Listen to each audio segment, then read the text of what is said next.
만약 여러분에게 누군가가 와서 하나님의 말씀이라고 하면서 당신은 이제 망할 거고 그리고 고향을 떠나서 70년을 다른 곳에 가서 살아야 한다고 한다면 과연 여러분들은 뭐라고 그 사람에게 반응하시겠습니까?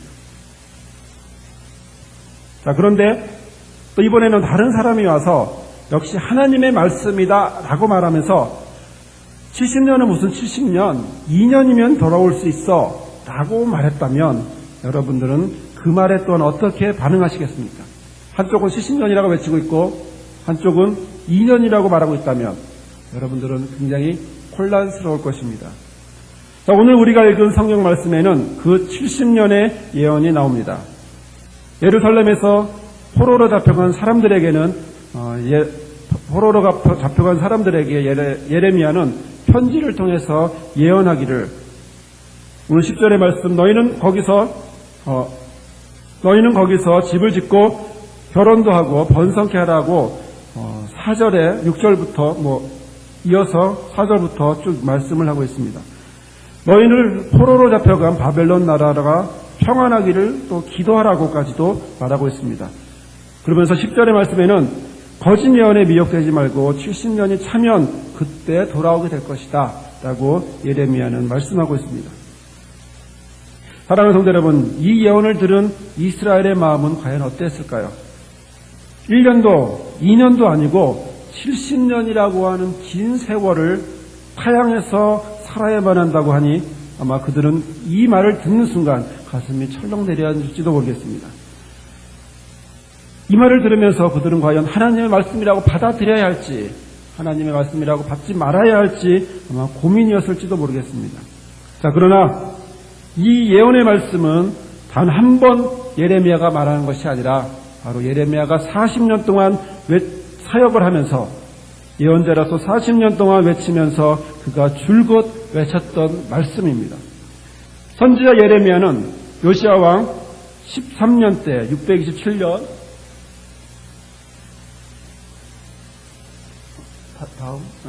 627년부터 시작해서 유대 나라가 바벨론 나라에게 망하고 그리고 예루살렘에 함락될 때까지 40년이라고 하는 시간을 하나님의 말씀을 전했습니다. 그의 예언의 말씀의 주 내용은 뭐였냐면 예레미야서 내용에 흐르고 있는 전체적인 내용은 바로 유다 너희들이 너무 죄를 졌다. 그리고 그 죄를 회개하라. 그렇지 않으면 예루살렘이 함락되고 이스라엘은 망할 것이다. 라고 하는 말씀이었습니다. 자, 그렇다면 유다의 죄는 과연 무슨 죄였길래 이렇게 하나님의 심판, 나라가 망한다고까지 하는 그런 심판이 있었을까요? 가장 큰 죄는 우상 숭배와 그리고 통치자들의 착취, 그리고 말씀에서 떠난 이런 모든 온갖 죄악들 뿌리가 난무했던 것입니다. 이스라엘 나라가, 특히 유다의 나라가 바로 이러한 모습으로 살아가고 있었습니다. 그래서 선지자 예레미야는 하나님께 말씀을 받고 줄기차게 40년을 외치기 시작했습니다. 제발 돌아와라. 그렇지 않으면 너희들에게 심판이 임할 것이다. 하지만 유다 백성들은 이 하나님의 예언에 대해서 전혀 들으려고 하지 않았습니다. 어느 정도 이스라엘이 하나님의 말씀을 멀리했는지, 하나님을 멀리했는지는 성경을 보면 자세히 나와 있습니다. 여러분이 보시는 표, 왕에 대한 표는 바로 이스라엘의 왕들을 평가한, 성경에서 평가한 평가서입니다. 화면으로 볼 때 파란색 왕이 있고 그리고 붉은색으로 되어 있는 왕이 있습니다. 한쪽은 하나님 보시기에 악한 왕이고 한쪽은 하나님 보시기에 선한 왕이다 라고 성경이 말한 왕들입니다. 모두 남유다와 북이스라엘 모두 20명씩의 왕이 있습니다. 그러나 모두 40명의 왕 중에 그 중에 파란색은 바로 9명만 있습니다. 빨간색은 과연 무엇이고 파란색은 과연 무엇일까요? 파란색은 바로 하나님 보시기에 선한 왕들이었고 나머지 빨간색들은 하나님이 기뻐하지 않는 바로 하나님 보시기에 악한 왕들이었다라고 하는 사실입니다. 여기서 우리는 잠시 이스라엘 역사를 아까 보았던 표를 다시 한번 보도록 하겠습니다. 창세기를 보면 이스라엘은 가족 단위의 모임이었습니다. 하지만 출애굽기를 보면 이집트로 들어간 이스라엘이 가족이 아니라 이제는 대단원의 민족이 되어서 이집트를 탈출하게 됩니다. 노예를 통해서 그동안 노예로 살았던 그 이집트를 탈출하고 그리고 감격에 찬 모습으로 넘어왔지만 그러나 그들은 금세 불평과 불만으로 가득 차게 되었습니다. 그리고 금송아지도 만들면서 하나님의 권위에 모세의 권위에 도전하기까지 이르릅니다. 자, 이러한 모습은 광야 40년에서 끝난 것이 아니라 그 뒤에 요단강을 건너 가나안에 들어가면서까지도 계속 이어집니다. 가나안에 들어가서는 계속 그곳에 있는 우상들을 절하고 그리고 우상들에게 자녀를 바치기도 하는 그런 모습을 갖게 되었습니다. 후에 왕들도 그런 모습을 갖게 됩니다. 자, 그러던 중에 우리 맨 위에 있는 표처럼 BC 1003년에 이스라엘이 다윗에 의해서 통일되게 됩니다. 그리고 959년에 다윗이 그토록 짓고 싶어 했던 성전을 솔로몬 때에 짓게 됩니다. 하지만 솔로몬이 우상을 숭배하게 되고 그리고 하나님과 멀어지게 되고 그리고 그 다음에 이스라엘은 북이스라엘과 남유다라고 하는 나라로 나눠지게 됩니다. 우리나라가 분단된 것처럼 나눠지게 되어 있습니다. 그때가 933년입니다. 나라가 통일되고 70년 만에 일어나게 된 사건입니다. 그 후 세워진 왕들은 아까 보시다시피 유다와 그 다음에 이스라엘의 모든 왕들은 20명씩 있었지만 그러나 그 중에 9명만 하나님이 기뻐하시는 왕이었고 나머지 사람들은 모두 다 하나님이 기뻐하지 않는 왕이었습니다. 특히 북쪽 이스라엘의 왕은 하나도 하나님이 기뻐하는 왕들이 없었습니다. 오직 남유다 쪽에만 9명이 20명 중에 9명이 그 중에 선한 왕들이 있었습니다. 그들은 모두 하나님이 기뻐하지 않는 죄를 졌고 그리고 그런 가운데에 우리 역사서에서 보다시피 히스기야 왕과 그다음에 요시야 왕의 종교 개혁이 시작되면서도 불구하고 그 뒤에 이어지는 왕들은 다시 또 하나님을 멀리하는 그런 모습을 갖게 되었습니다. 이렇게 그들이 죄를 짓는 동안 그러면 하나님은 아무 말씀도 하지 않았을까요? 그렇지 않습니다. 하나님은 계속해서 선지자들을 보내고 있었습니다. 많은 선지자들을 계속해서 보내고 있었습니다. 여러분들이 보고 있는 성경에 보면 많은 선지자들이 나옵니다. 대선지자와 소선지자들이 있는데 이들은 계속 이 시기에 보내지는 선지자들입니다. 예레미야는 그 중에 요시야 왕 때부터 시작해서 예루살렘이 망할 때까지 40년간을 하나님의 말씀을 증거했습니다. 제약에서 떠나라고 하나님의 품으로 돌아오라고 그들은 계속 외치고 있었습니다. 그러나 그들은 끝끝내 돌아오지 않았습니다. 그래서 하나님은 그들에게 벌을 내리시기로 작정하셨습니다. 그 벌을 느부갓네살이라고 하는 왕을 사용해서 이스라엘을 침략하게 했습니다. 605년에 길르미스 전투를 통해서 1차 침입이 있었습니다. 그리고 1차 포로들이 잡혀갔습니다. 그리고 바벨론을 대항하는 598년에 2차 침입과 그리고 2차 포로가 잡혀갔습니다. 이렇게 2차 포로가 있은 뒤에 유다의 마지막 왕, 이스라엘은 이미 옛날에 망했고 남은 유다는 마지막 왕 시드기야가 597년에 왕위에 올랐습니다. 그리고 그 주변 정세에도 제대로 읽지 못하면서 다른 나라들과 동맹을 갖고 신흥 바벨론 제국에 대해서 대항하기 시작했습니다. 이렇게 그들은 유다 왕국이 자주적인 독립을 위해서 온갖 노력을 다한 것은 당연할지 모르지만 그러나 예레미야는 이런 행동에 대해서 그것은 하나님의 뜻이 아니라고 그들에게 외치기 시작했습니다. 오히려 이방 바벨론을 유다 심판의 도구로 사용할 것이라고 말씀하고 있는 것입니다. 예레미야 27장 6절의 말씀을 보면 이제 내가 이 모든 땅을 내 종 바벨론 왕 느부갓네살의 손에 주고 또 들짐승들을 그에게 주어서 부리게 하였나니 라고 말씀하고 있습니다. 그리고 25장 11절의 말씀에 보면 이 온 땅이 황폐하여 놀램이 될 것이며 이 나라들은 70년 동안 바벨론 왕을 섬기게 될 것이다. 이렇게 예레미야는 예언의 말씀을 하고 있었습니다. 자, 그러나 이렇게 하나님의 말씀 앞에 있는 유다 백성의 모습을 강조하는 예레미야의 모습과는 달리 당시에는 거짓 선지자들이 들끓고 있었습니다. 왕에게 그리고 백성들의 귀를 간지럽혀지고 또한 듣기 좋은 소리만 하고 있는 그런 거짓 예언자들이 많이 있었습니다. 곧 바벨론이 망할 것이라고 하는 그런 이야기를 많이 해주고 있었습니다. 구체적으로 보면 28장에 보면 거짓 예언자 하나냐가 나옵니다. 시드기야 왕 즉위 4년째, 그러니까 나라가 망하기 6년 전쯤에 하나님의 말씀이라고 하면서 나타난 하나냐라고 하는 거짓 예언자는 이렇게 말합니다. 바벨론 왕 느부갓네살은 이곳에서 바벨론으로 옮겨간 여호와의 집 모든 기구를 두 해가 차기 전에 모두 이곳에서 가져오게 하겠고라고 말씀하고 있습니다. 이미 말씀은 느부갓네살이 이곳에서 탈취하여 가져간 주의 성전의 모든 기구를 내가 친히 이곳으로 다시 가져오겠다라고 하는 것입니다.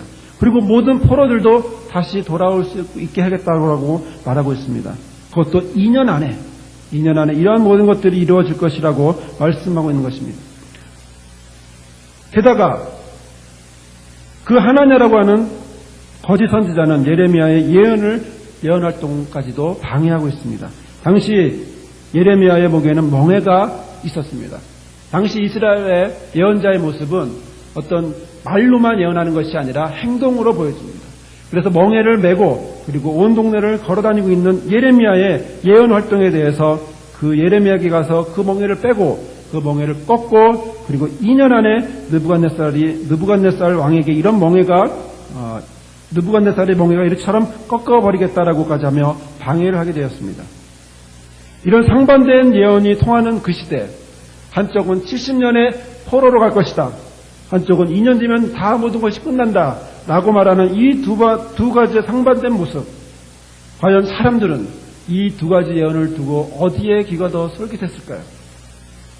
과연 어디를 더 하나님 말씀이라고 생각하고 그것을 따랐을까요? 당연히 거짓 예언자의 말을 들었을 것입니다. 왜냐하면 그 말이 자신에게는 부담이, 자기 민족에게는 부담이 덜하기 때문입니다.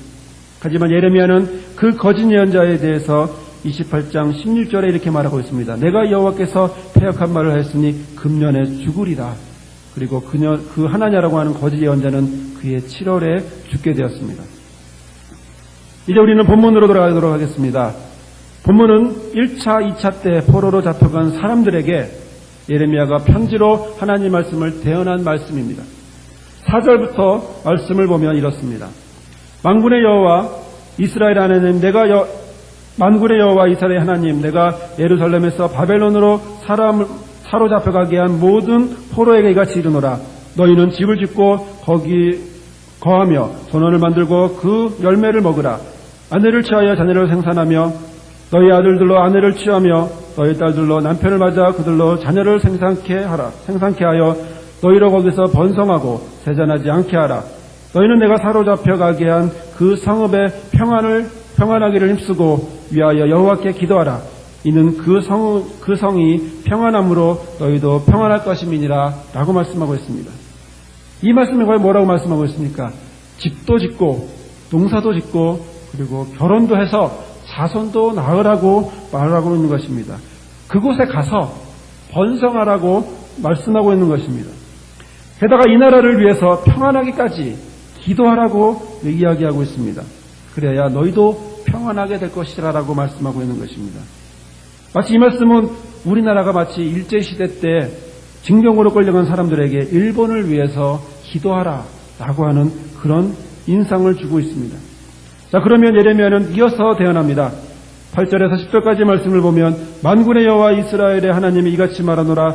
너희 중 선지자에게와 복술에게 혹하지 말며 너희가 꿈도 신청하지 말라라고 하고 있습니다. 이 말씀은 너희는 지금 너희 가운데 있는 예언자들에게 속지 말고 점쟁이들에게도 속지 말고 그리고 꿈쟁이들의 꿈 이야기도 고지 듣지 말아라라고 하는 것입니다. 왜냐하면 그들은 단지 내 이름을 팔아서 그리고 너희에게 거짓 예언을 하고 있을 뿐이다라고 하는 것이죠. 그들은 내가 보낸 자들이 아니라고 9절에 말씀하고 있습니다.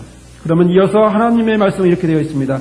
바벨론에서 70년이 차면 내가 너희를 권고하고 나의 선한 말을 너희에게 실행하여 너희를 이곳으로 돌아오게 하리라 라고 말씀하고 있습니다. 즉 너희가 바벨론에서 70년을 다 채워야 70년이라고 하는 세월을 다 채워야 그래야 내가 너희들을 돌아보고 그리고 너희를 이곳으로 다시 돌아오도록 다시 고향으로 돌아오도록 내가 약속을 들어주겠다. 그리고 내가 그것을 이루어주겠다라고 되어 있습니다. 왜 그렇습니까? 그것은 바로 그 다음에 나오는 11절에 있는 말씀 때문입니다. 11절에 있는 말씀을 함께 같이 읽겠습니다. 나 여호와가 말하노라 너희를 향한 나의 생각은 내가 하나니 재앙이 아니라 곧 평안이요 너희 장래에 소망을 주려 하는 생각이라. 아멘. 너희를 두고 계획하는 것이 오직 나만 알고 있는데 너희를 향한 계획이 있는데 오직 나만 알고 있는데 그것은 너희를 향해서 계획하고 있는 것이 재앙이 아니라 평안이고 번영이며 그리고 너희에게 미래에 대한 희망을 너희에게 주겠다라고 말씀하고 있는 것입니다. 사랑하는 성도 여러분, 여러분에게 한 가지 물어보도록 하겠습니다. 기독교의 최대 장점이라면 다른 종교에 비해서 기독교의 최대의 장점이라면 과연 그것은 무엇일까요? 그렇습니다. 소망 또 희망, 긍정적이라고 하는 바로 이 부분이 다른 종교와는 전혀 다른 모습을 하고 있습니다. 바로 희망적이라고 하는 것, 어디에서 우리는 희망할 수 있습니까? 바로 예수 그리스도가 부활했기 때문에 우리도 그렇게 부활한다고 하는 사실이죠. 죽고 끝나는 것이 아니라 바로 예수님처럼 나도 부활할 수 있다고 하는 사실. 또 하나는 하나님이 세상 끝날까지 우리와 함께 해주겠다고 약속하셨기 때문에 그리고 끝날까지 끝까지 우리를 사랑해 주시겠다고 약속하셨기 때문에 우리는 더 이상 부정적이거나 낙심하거나 그리고 힘들어할 필요가 없다라고 하는 사실입니다. 왜? 약속이 있기 때문에 더 이상 외로워하거나 홀로 있어서 괴로워할 필요가 없다라고 하는 사실입니다.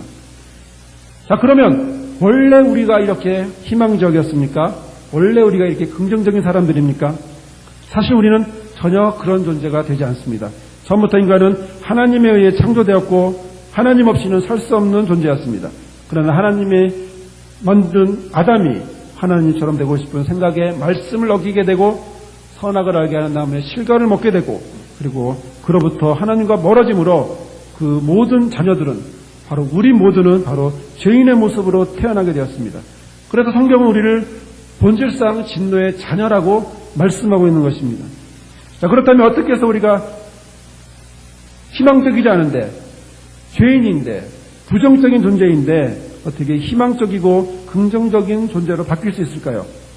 다시 원래 희망의 위치대로 다시 그곳으로 갈 수 있을까요? 바로 그것은 예수 그리스도의 십자가의 구속으로 가능합니다.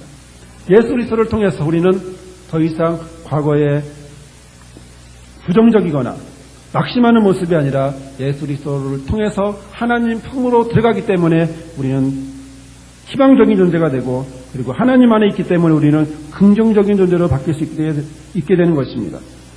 자, 그렇다면 오늘 본문에 나오는 예언의 말씀을 우리가 어떻게 받아들여야 할까요? 하나님은 바벨론 포로들에게 70년 동안 그곳에 있으라고 얘기하고 있습니다. 만약에 20살에 바벨론으로 포로로 갔다면 그러면 70년이 지나면 몇 살입니까? 90살입니다. 90살이면 집으로 돌아올 수가 없습니다. 평균 연령으로 본다면 60세 이상이라고 할 경우에 오기도 힘들었을 것입니다. 자, 그러면 거기서 태어난 아이는 몇 살이 될까요? 70살이 되어야 합니다. 그 사람도 돌아오기가 힘들었을 것입니다. 이 말을 다른 말로 말하면 그리운 고향으로 돌아오지 못하고 그곳에서 죽게 될 것이다 라고 하는 그런 예언이 그 말씀에 70년이라고 하는 그 말씀에 들어있는 것입니다. 그럼 심하게 말하면 그곳에서 너희는 죽게 될 것이다 라고 말하고 있는 것입니다. 아예 고향으로 돌아올 생각하지 말아라 라고 말하고 있는 것입니다. 과연 이 말이 70년을 거기서 살라고 하는 그 말이 아예 거기서 죽으라고 하는 말이 과연 희망적일까요? 그 말을 통해서 우리는 과연 긍정적인 하나님의 말씀을 볼 수가 있을까요? 사람을 기쁘게 하는 그런 말일까요? 오히려 하나냐가 말했던 2년 만에 망할 것이다 라고 하는 그 말이 오히려 사람의 귀를 더 좋게 해주고 더 기쁘게 해주는 아니 오히려 더 희망적이라고 할 수 있는 그런 말씀이 아닐까요? 그러나 중요한 것은 성경을 분명히 보면 하나님의 약속의 말씀은 2년 만에 이루어진 것이 아니라 70년 만에 이루어졌다라고 하는 것입니다. 그래서 그들은 70년을 그곳에서 있어야만 하게 되었습니다. 그래서 예레미야는 말씀하기를 집을 짓고 결혼도 하고 자손도 낳으라고 하고 있습니다. 유대교적으로 13살이 되면 성인으로 인정을 받습니다. 또 민수기의 말씀을 보면 싸움에 나갈 수 있는 남자로 수를 세릴 때에 20세 이상 남자들을 싸움에 나갈 수 있게 수를 셌습니다. 그렇다면 옛날처럼 볼 때 좀 결혼을 지금보다 일찍 해서 아이들을 빨리 낳는다면 20살에 결혼해서 아이들을 낳게 된다면 과연 몇 대가 그곳에 있게 될까요? 20년 또 10년 해서 결국 4대 이상이 거기에 있게 되는 것입니다.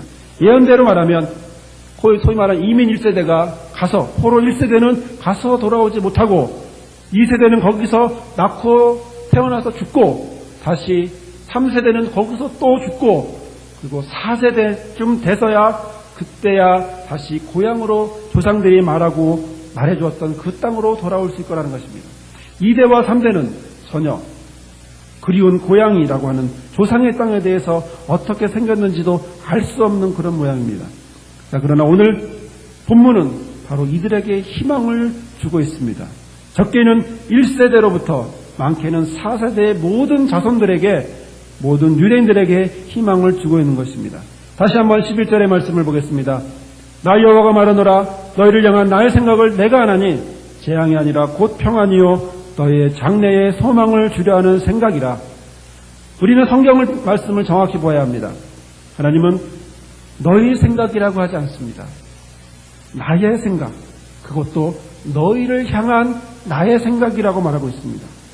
이것은 우리가 우리 자신에게 그래 희망을 갖자, 희망찬 내일이 있다라고 결심하는 것이 아니라 바로 하나님이 우리를 향해서 희망을 준다라고 하는 사실입니다. 바로 그 희망만이 참 희망임을 말하고 있는 것입니다. 너희를 향한 나의 생각, 바로 그 생각을 하나님이 아십니다. 그 아시는 그 하나님이 우리에게 무엇을 주십니까? 재앙을 주십니까? 평안을 주신다라고 말씀하고 있습니다. 또 우리에게 장래의 미래의 소망을, 표준세 번역은 미래의 희망을 준다라고 말씀하고 있습니다. 다시 말해서 하나님은 우리를 향한 꿈이 있다라고 말씀을 하고 있는 것입니다. 꿈을 우리에게 보여주고 계시는 것입니다. 너희를 향한 꿈, 내가 갖고 있는 너희를 향한 꿈은 이것이다. 그것은 평안이고 소망이고 희망이다라고 하는 것입니다. 사랑하는 성도 여러분 지금 여러분의 삶을 어떻게 생각하고 있습니까? 희망차다고 생각하십니까? 아니면 행복한 곳이라고 생각하십니까? 아니면 정반대로 고난이나 어려움이 있다라고 행복한 것보다는 어려움이 더 많다고 생각하십니까? 그러나 오늘 주님의 말씀은 우리에게 약속의 말씀으로 말씀하여 주시고 있습니다. 우리를 향한 꿈을 하나님을 말씀하고 있는 것입니다. 나뿐만 아니라 나와 내 자손과 내 그 뒤에 자손과 자손까지도 내 3, 4대 뒤에까지도 하나님은 꿈을 갖고 그리고 그 꿈을 꾸신다라고 말씀하고 있는 것입니다. 그러나 주님은 그것을 위해서 그냥 가만히 있으라고 말씀하지 않습니다. 기도하라고 주님은 말씀하고 있습니다. 12절에서 14절까지의 말씀을 보면 이렇습니다. 너희는 내게 부르짖으며 와서 내게 기도하면 내가 너희를 들을 것이요 너희가 전심으로 나를 찾고 찾으면 나를 만나리라 라고 말씀하고 있습니다. 14절의 말씀을 보시기 바랍니다. 14절은 기도하면 어떤 응답을 주시는지 무엇을 응답해 주시는지 말씀하고 있습니다. 나 여호와가 말하노라 내가 너희에게 만나지겠고 너희를 포로된 중에서 다시 돌아오게 하되 내가 쫓아보내었던 열방과 모든 곳에서 모아 사로잡혀 떠나게 하던 본 곳으로 돌아오게 하리라 여호와의 말이니라 하셨느니라 라고 말씀하십니다. 하나님은 기도하면 우리를 만나주겠다라고 말씀하고 있습니다. 그리고 너희들의 소원, 포로 생활에서 돌아오게 해주겠다라고 말씀하고 있습니다. 내가 너희를 쫓아보내었던 세상의 모든 나라, 모든 지역에서 너희를 모아오겠고, 그리고 내가 너희를 포로로 보냈으나 나는 너희를 그곳에서 너희의 고향으로 다시 돌아올 수 있게 해주겠다라고 말씀하고 있는 것입니다. 사랑하는 성도 여러분, 여러분은 지금 어떤 기도를 드리고 있습니까? 여러분의 기도는 과연 어떤 기도입니까? 여러분의 기도는 자신을 위해 기도하고 있습니까? 여러분의 기도는 자녀들을 위해 기도하고 있습니까? 여러분의 기도는 교회와 나라와 민족을 위해 기도하고 있습니까? 그렇다면 그 기도는 바로 주님이 주시는 꿈이 담겨있는 바로 꿈의 기도인 줄 믿으시기를 바랍니다. 우리는 기도하고 있습니다. 우리는 자식을 위해서, 가족을 위해서, 그리고 교회를 위해서, 그리고 교회와 민족과 나라를 위해서 우리는 기도하고 있습니다. 또 2022년까지 1000명의 성도를 놓고 우리는 기도하고 있고 새 생명을 놓고 우리는 기도하고 있습니다. 또 우리 나라의 평화를 놓고도 우리는 기도하고 있습니다. 바로 이 기도는 바로 우리에게 주시는 본문의 말씀처럼 하나님 우리를 향해 꿈을 꾸시고 계시다라고 하는 그 약속의 말씀을 붙잡고 기도하는 기도여야 합니다. 왜냐하면 우리를 향한 하나님의 생각은 평안이고 또 장래의 소망이기 때문에 그렇습니다. 이런 하나님의 꿈이 저와 여러분의 삶 속에 완전히 이루어지기를 주님의 이름으로 축원합니다. 기도하겠습니다. 거룩하신 주님, 주께서 함께해 주시고 은혜를 내려주심을 감사합니다.